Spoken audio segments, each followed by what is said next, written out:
রাজধানীতে জাতীয় ঈদগাহের সামনে ফুটপাতে পড়ে থাকা দুটি নীল ড্রাম প্রথমে শুধু কৌতূহল জাগিয়েছিল, কিন্তু দুর্গন্ধ ছড়াতেই পুলিশ ড্রাম খুলে আবিষ্কার করে ভয়াবহ নৃশংসতা। চালের নিচে কালো পলিথিনে মোড়ানো এক যুবকের ২৬ টুকরো খণ্ডিত মরদেহ। ফিঙ্গারপ্রিন্টে পরিচয় মেলে। নিহত ওই ব্যক্তির নাম আশরাফুল হক, যিনি রংপুরের বদরগঞ্জের একজন কাঁচামাল ব্যবসায়ী। কিন্তু প্রশ্ন ওঠে, কে এই নির্মমতার হোতা? অভিযোগের তীর সরাসরি তার ছোটবেলার বন্ধু জরেজের দিকে। আশরাফুলের মা এসরা খাতুন শুধুই বিলাপ করছেন আর বারবার মূর্ছা যাচ্ছেন। তিনি জানান, তার ছেলের বন্ধু জরেজ টাকা আনার জন্য আশরাফুলকে সাথে নিয়ে গেছেন। সেন্সেশন ক্লাসিক স্ট্রবেরি ও কফি ভ্যারিয়েন্টে।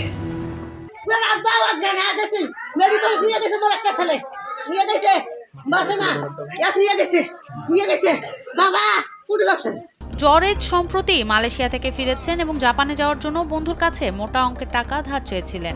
আশরাফুল তাকে টাকা দেওয়ার আশ্বাসও দিয়েছিলেন, জানান আশরাফুলের বাবা আব্দুর রশিদ। মঙ্গলবারের দিনে কৌশল বা আমি ঢাকা দেবো, টাকার জন্য কত টাকা হবে সেটা আমি জানি না, কিন্তু জ্বরে তো টাকা দেবে, ওই বলে যাইবে জাপান, এই টাকার জন্য ওয়ালের থেকে টাকা নিয়ে দেওয়া, এই কথাটা আমি জানি।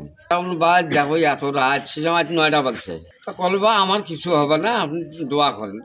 উনি চলে গিয়েছে। মঙ্গলবার রাতে অসুস্থ বাবাকে হাসপাতালে রেখে বন্ধু জরেজকে সাথে নিয়ে আশরাফুল ঢাকার পথে রওনা হন। এটাই ছিল পরিবারের সাথে তার শেষ দেখা। তবে এরপর থেকেই নেমে আসে রহস্যের জাল। বুধবার বিকেল থেকে আশরাফুলের ফোনটি বারবার বেজে চলে, কিন্তু ফোন রিসিভ করতেন জরেজ। প্রথম দিকে জানান আশরাফুল কাজে ব্যস্ত, কিন্তু সন্ধ্যার পর থেকে আশরাফুলের ফোনটি বন্ধ হয়ে যায়। এশার নামাজ পড়ে ভাবির সাথে কথা হয় বা মেয়ের সাথে কথা হয়। মেয়ে নাকি বলছে যে মা মন খারাপ নাকি, হ্যাঁ আমি যাবো, এই কাল পরশুর মধ্যে যাবো। ওই রাত ৯টায় এশার নামাজ পড়ে এসে হয়তো খাওয়া দাওয়া করে কথা বলছে, আর মেয়ের সঙ্গে কথা হয় বা পরিবারের সাথেও কথা হয়।